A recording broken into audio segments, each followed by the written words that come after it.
Hi, I'm Joey. And I'm Alex. And we are going to talk about the Dead Reckoning Saga Expansions, which are Deep Legends and Salt and Thunder, right here. They're very piratey names. They're very Deep Legends and Salt and Thunder. I would expect Dead Reckoning to have expansions called that. You would? Yeah, I would. Fits with the pirate theme. Glad one of us did. All right, so anyway, these are Saga expansions, which are like you can play campaign or not. So anyway, before we get into what we thought about these expansions, let's see how they're played. Yeah.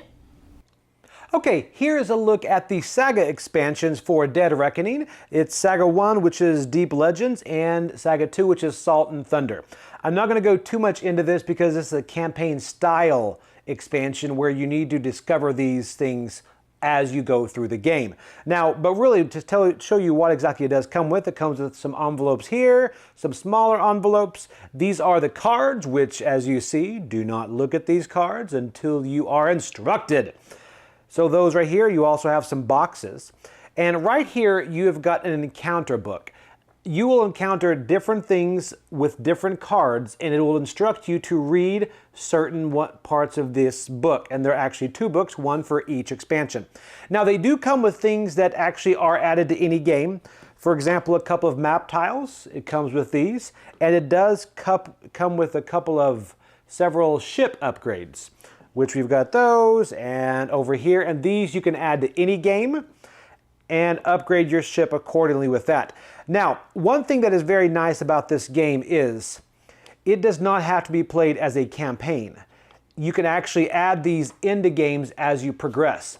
And it does add a couple of things to it, which are encounters, which like I said, will show up on these cards. Eliminating cards. Certain things when an encounter goes through, you will get rid of that card. The encounter book, which I showed right here. And then you can also discover cards as you progress through the story, and you can bury a card. Now, it does say you can add random cards. I'm going to show you just this. It's not a spoiler here at all, but a couple of things that could be added to the rows. So right here, we've got an abandoned beach. You would pay this amount right here to encounter this card, to visit this abandoned beach. You'd turn it on the back, and then you would read it. And then you would go to wherever it tells you to go. Also, say you've got this merchant ship right here. Now, merchant ships you see a lot in the game. For example, this one is one that comes in the base game, and this is one that comes in the expansion. You can tell the difference by the little number up here in the corner. Now, the difference is, this one you just fight, this one you also can encounter. So if you want to encounter it, you will then flip it over. And all of these act differently. And you have several of these that you can add to the game. Now again, like I said, you can do this campaign style. You can do it straight through and add them through and go through and actually try to beat the game. Or you can slowly add them to your games of Dead Reckoning as you go, which is what we are choosing to do. So that is pretty much what comes in it I was very vague on this because I do not want to spoil anything for you guys. But this is pretty much what comes with Dead Reckoning, the Saga expansions, and now let's see what we thought of it.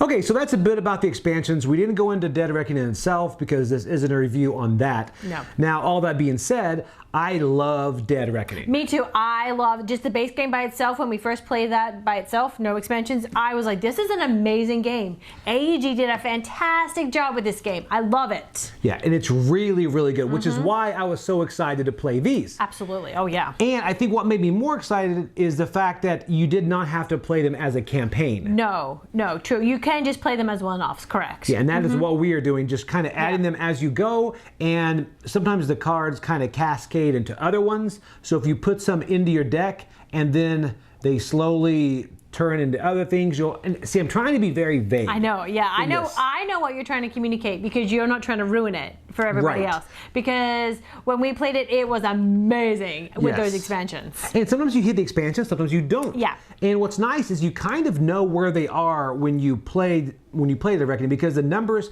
at the top, you can look down and see, okay, so that is an expansion. Yeah. Meaning there's probably going to be an encounter. if I go over there. Now, it could be a good encounter, it could be a bad one. I was going to say, I definitely tried to attack the merchant ships that had the expansion numbers on them, because that's what I wanted to experience. It was just amazing. I just loved the storytelling aspect of it. That's what this game, because right there, the game itself is wonderful, but adding that storytelling, I mean, reading it and then giving you a choice to do this or that. I mean, adding that element to a game as good as Dead Reckoning, it's great. And then not even making it a campaign game. Yeah. So you can play one-offs in it, and then you can bring in another group of people for the next time, and you still just kind of roll with it, and it doesn't matter. And that's just, it's brilliant. Oh, it's fantastic. It's great. I felt like it just made the base game so much better. It's the only way now, I think, going forward when we play Dead Reckoning, I'm only going to play with these expansions as well. We can, yes, just play the base game, but these expansions just add so much. Definitely worth it.